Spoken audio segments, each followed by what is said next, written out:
ಜಾತಿ ನಿಂದನೆ ಜೀವ ಬೆದರಿಕೆ ಪ್ರಕರಣದಲ್ಲಿ ಬಿಜೆಪಿ ಶಾಸಕ ಮುನಿರತ್ನ ಅರೆಸ್ಟ್. ಕಳೆದ 2 ದಿನಗಳಿಂದ ಪೊಲೀಸ್ ಠಾಣೆಯಲ್ಲಿದ್ದು ಖಾಕಿ ಪ್ರಶ್ನೆಗೆ ಮುನಿರತ್ನ ಕಕ್ಕಾಬಿಕ್ಕಿಯಾಗಿದ್ದಾರೆ. ಈ ಸುದ್ದಿಗಳನ್ನು ನೋಡೋಣ. ಮುನಿರತ್ನಗೆ ಸಂಕಷ್ಟ. ನ್ಯೂಸ್ ಟಾಪ್ 9ನಲ್ಲಿ. ಜೀವ ಬೆದರಿಕೆ ಜಾತಿ ನಿಂದನೆ ಪ್ರಕರಣದಲ್ಲಿ ಬಿಜೆಪಿ ಶಾಸಕ ಮುನಿರತ್ನ ಸಂಕಷ್ಟಕ್ಕೆ ಸಿಲುಕಿದ್ದಾರೆ. ಮೊನ್ನೆ ಶಾಸಕ ಮುನಿರತ್ನರನ್ನ ಬಂಧಿಸಿದ ಪೊಲೀಸರು 2 ದಿನಗಳ ಕಾಲ ಕಸ್ಟಡಿಗೆ ತೆಗೆದುಕೊಂಡಿದ್ದಾರೆ. 2 ರಾತ್ರಿಗಳನ್ನ ಮಾಜಿ ಸಚಿವ ಮುನಿರತ್ನ ಅಶೋಕನಗರ ಠಾಣೆಯಲ್ಲಿಯೇ ಕಳೆದಿದ್ದಾರೆ. ನಿನ್ನೆ ರಾತ್ರಿಯೂ ತನಿಖಾಧಿಕಾರಿ ಎಸಿಪಿ ಪ್ರಕಾಶ್ ಮುನಿರತ್ನಗೆ ಪ್ರಶ್ನೆಗಳ ಸುರಿಮಳೆಗೈದಿದ್ದಾರೆ.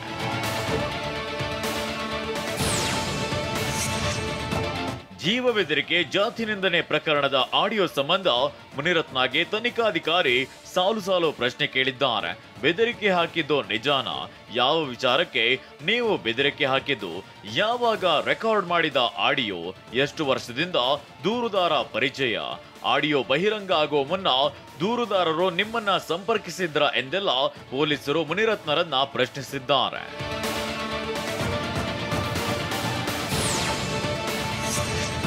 ಇನ್ನು ದೂರುದಾರ ಹಾಗೂ ನಿಮಗೆ ಹೇಗೆ ಪರಿಚಯ ಅಂತ ಮುನಿರತ್ನರನ್ನ ಪೊಲೀಸರು ವಿಚಾರಣೆ ನಡೆಸಿದ್ದಾರೆ.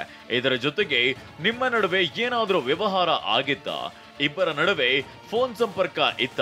ಕೊನೆಯ ಸಲ ಭೇಟಿಯಾಗಿದ್ದು ಯಾವಾಗ? ಹೀಗೆ ಮುನಿರತ್ನಗೆ ತನಿಖಾಧಿಕಾರಿ 10 ಹಲವು ಪ್ರಶ್ನೆಗಳ ಸಂಬಂಧ ವಿಚಾರಣೆ ನಡೆಸಿದ್ದಾರೆ.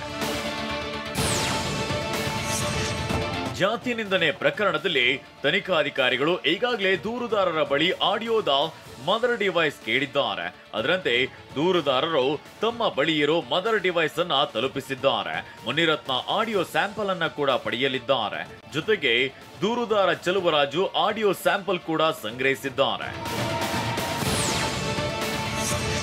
ಮುನಿರತ್ನ ವಿರುದ್ಧ ಜಾತಿ ನಿಂದನೆ ಜೀವ ಬೆದರಿಕೆ ಕೇಸ್ ಸಂಬಂಧ ಪೊಲೀಸರು ಮುನಿರತ್ನ ಆಡಿಯೋ ಸ್ಯಾಂಪಲ್ ಸಂಗ್ರಹಿಸಲಿದ್ದಾರೆ. ಬಳಿಕ ಧ್ವನಿ ಪರೀಕ್ಷೆಗಾಗಿ ಆಡಿಯೋ ಸ್ಯಾಂಪಲ್ ಅನ್ನ ಎಫ್ಎಸ್ಎಲ್ಗೆ ರವಾನಿಸಲಿದ್ದಾರೆ. ಮುನಿರತ್ನ ಜೊತೆಗೆ ಚೆಲುವರಾಜು ಧ್ವನಿ ಕೂಡ ಸಂಗ್ರಹಿಸಿ ಇಬ್ಬರ ಧ್ವನಿ ಮಾದರಿ ಬಗ್ಗೆ ಪೊಲೀಸರು ವರದಿ ಪಡೆಯಲಿದ್ದಾರೆ. ವೈರಲ್ ಆಡಿಯೋದಲ್ಲಿರುವ ಧ್ವನಿ ಯಾರದ್ದು ಅಂತ ಇಬ್ಬರ ಧ್ವನಿ ಮತ್ತು ಆಡಿಯೋ ಜೊತೆ ಹೋಲಿಕೆ ಮಾಡಿ ಎಫ್ಎಸ್ಎಲ್ ತಜ್ಞರು ವರದಿ ನೀಡಲಿದ್ದಾರೆ.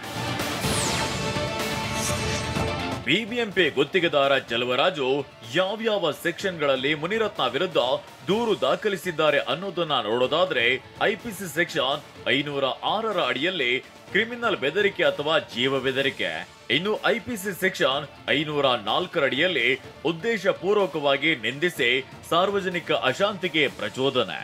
ಈ ಸೆಕ್ಷನ್ಗಳಲ್ಲಿ ಮುನಿರತ್ನ ವಿರುದ್ಧ ಎಫ್ಐಆರ್ ದಾಖಲಾಗಿದೆ. ಇನ್ನು ಐಪಿಸಿ ಸೆಕ್ಷನ್ 37ರ ಅಡಿಯಲ್ಲಿ ಒಂದೇ ಉದ್ದೇಶದಲ್ಲಿ ಅನೇಕ ಅಪರಾಧ, ಐಪಿಸಿ ಸೆಕ್ಷನ್ 385ರ ಅಡಿಯಲ್ಲಿ ಸುಲಿಗೆ ಮಾಡುವ ಸಲುವಾಗಿ ಬೆದರಿಕೆ, ಇನ್ನು ಐಪಿಸಿ ಸೆಕ್ಷನ್ 420ರ ಅಡಿಯಲ್ಲಿ ವಂಚನೆ ಮಾಡೋದು ಹಾಗೂ ಐಪಿಸಿ ಸೆಕ್ಷನ್ 323ರ ಅಡಿಯಲ್ಲಿ ಸ್ವತಃ ತಾನೇ ಘಾಸಿ ಮಾಡುವುದಕ್ಕೆ ಶಿಕ್ಷೆ. ಹೀಗೆ ಬಿಬಿಎಂಪಿ ಗುತ್ತಿಗೆದಾರ ಚೆಲುವರಾಜು ಮುನಿರತ್ನ ವಿರುದ್ಧ ಎಫ್ಐಆರ್ ದಾಖಲಿಸಿದ್ದಾರೆ. ಬಿಜೆಪಿ ಶಾಸಕ ಮುನಿರತ್ನ ವಿರುದ್ಧದ 2ನೇ ದೂರು ಕೂಡ ದಾಖಲಾಗಿದೆ. ಜಾತಿ ನಿಂದನೆ ಆರೋಪದಲ್ಲಿ ವೇಲು ನಾಯಕ್ ಎಫ್ಐಆರ್ ದಾಖಲಿಸಿದ್ದಾರೆ. ಈ ದೂರಿನ ಸೆಕ್ಷನ್ಗಳು ಯಾವ್ಯಾವು ಅಂತ ನೋಡೋದಾದ್ರೆ ಅಟ್ರಾಸಿಟಿ ಆಕ್ಟ್ ಸೆಕ್ಷನ್ 3(1)(6)(s) ಪರಿಶಿಷ್ಟ ಜಾತಿ ಮತ್ತು ಪರಿಶಿಷ್ಟ ಪಂಗಡದವರಿಗೆ ಅವಮಾನ, ಉದ್ದೇಶ ಪೂರ್ವಕವಾಗಿ ಅವಮಾನಿಸುವ ರೀತಿ ನಿಂದನೆ, ಬೆದರಿಕೆ ಹಾಗೂ ಪರಿಶಿಷ್ಟ ಜಾತಿ ಅಥವಾ ಪರಿಶಿಷ್ಟ ಪಂಗಡದವರಿಗೆ ಜಾತಿ ಹೆಸರಿನಲ್ಲಿ ನಿಂದನೆ ಅಡಿ ಎಫ್ಐಆರ್ ದಾಖಲಾಗಿದೆ.